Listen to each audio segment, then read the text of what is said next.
Hello everyone and welcome to Witchcraft and Magic in Culture. This is the first lecture on the module. Over the course of the module I'll be giving you a lecture every other week and it will be about an hour's content, but it will be broken up into three 15-minute sections, each of which with a task at the end which you'll need to complete. So think about it in three 15-minute sections, each with a task. And that's intended just to develop your learning a little bit further from the lecture, to test the knowledge that you've acquired in the lecture, to get you to think about your own ways into the text that I'm talking about each week, and to give you material to bring to the seminar discussion later on and to discuss with each other. So that's how this module is going to work, and I want you to have the PowerPoint for each week's lecture open alongside of these videos so that you can see what I'm talking about from each slide and you can follow throughout the course of the lecture. So this week's lecture is entitled Witchcraft in History, but you'll see it's also called The Devil in the Form of a Lettuce. Yes, we try to make it as entertaining as possible, but also the writers of this week's text and others coming up on the module also try to make witchcraft and magic entertaining, which is interesting because of course it's potentially a very serious subject indeed. A lot of people died and continue to die today because of witchcraft belief, because of the belief in magic. It's on the one hand a fantastically empowering belief, on the other hand it's one that causes people to persecute each other. So I want to think about that from week to week across the course of the module. If you go into the second slide, you'll see the way in which this week's lecture is broken up. It's broadly in three sections, as I said, three 15-minute videos.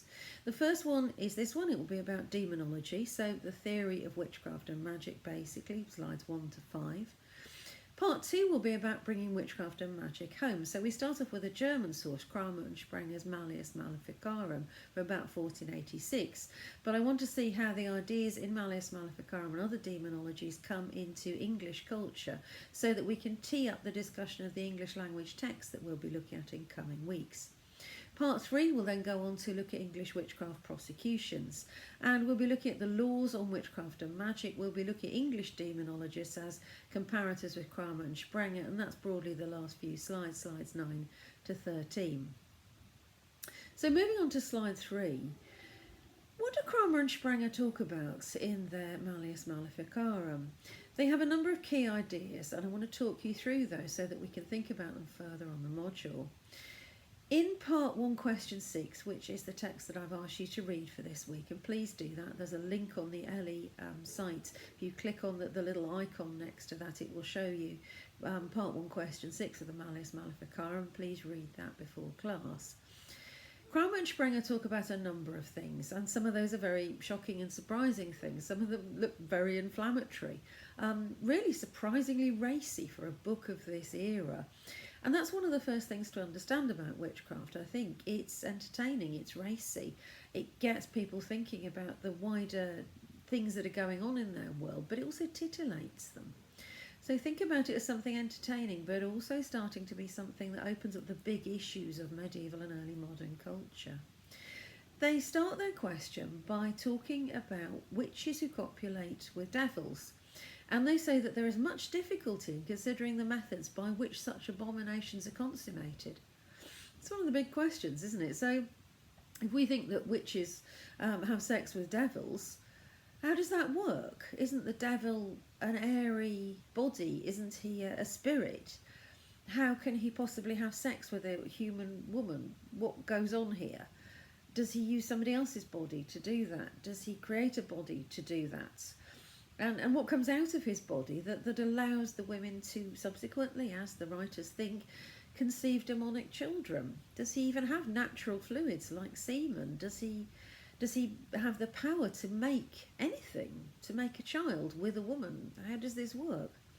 It's opening up big questions of fertility.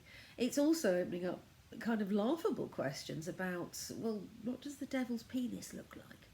How does it feel? These are questions that will cause people to laugh and they'll cause people to think, and the balance between those two is, I think, really interesting and something that we'll come back to over the course of the module. So they talk about witches who copulate with devils. Okay, fine. Moving on. They also talk about women, and they say that they will chiefly consider women. This module deals an awful lot with issues of gender, sexuality and sexism particularly, because, of course, Kramer and Sprenger, as you will have seen if you've read their text, consider that women are most likely to be witches. Men are less likely to be witches, although it is still possible for them. But they ask why this kind of perfidy, witchcraft practice, the attack of other people in the community by witchcraft, is found more in so fragile a sex as women than it is in men. They talk about other things alongside their discussion of sex. They talk about things that they can compare to a woman. And the things they choose are quite peculiar, and I think cause us to think about the medieval and early modern worldview that we're dealing with here. The tongue, an ecclesiastic and a woman, they say, are like each other, because each of these things, the tongue, the speaking tongue, an ecclesiastic, a churchman, and a woman, know no moderation in goodness or vice. And one of the things that they do in having this discussion is tell jokes.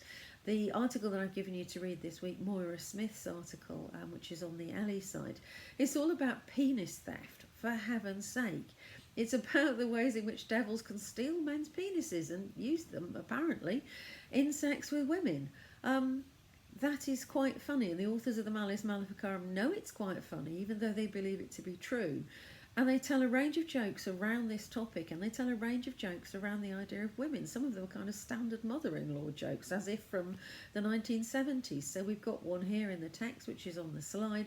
When Leontius asked how a wife could stand in the way of happiness, his brother Feronius says, well, all married men well know that. It's one of those classic nudge, nudge, wink, wink type jokes about women. And the thing that I've themed the module on, the idea of the devil in the form of a lettuce, is also important here.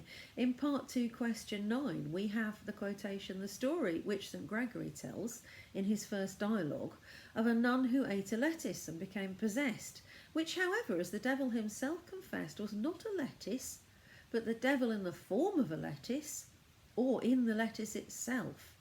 There are two ideas here. Remember that the devil is a spirit.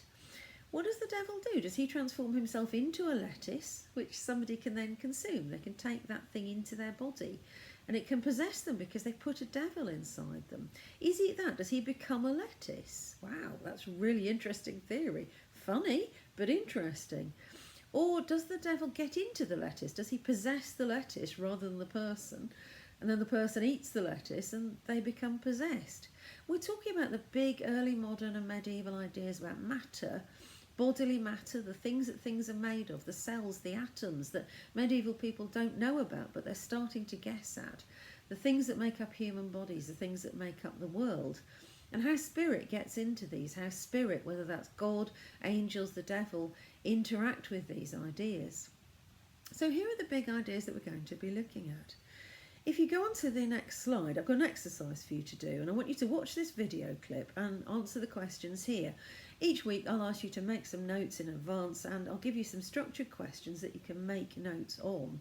Here, please watch this video, Monty Python and the Holy Grail. It's a YouTube video, and think about the questions. Think about notions of humour, think about notions of science. What stereotypes are being deployed here? What jokes are being made? Why is this funny?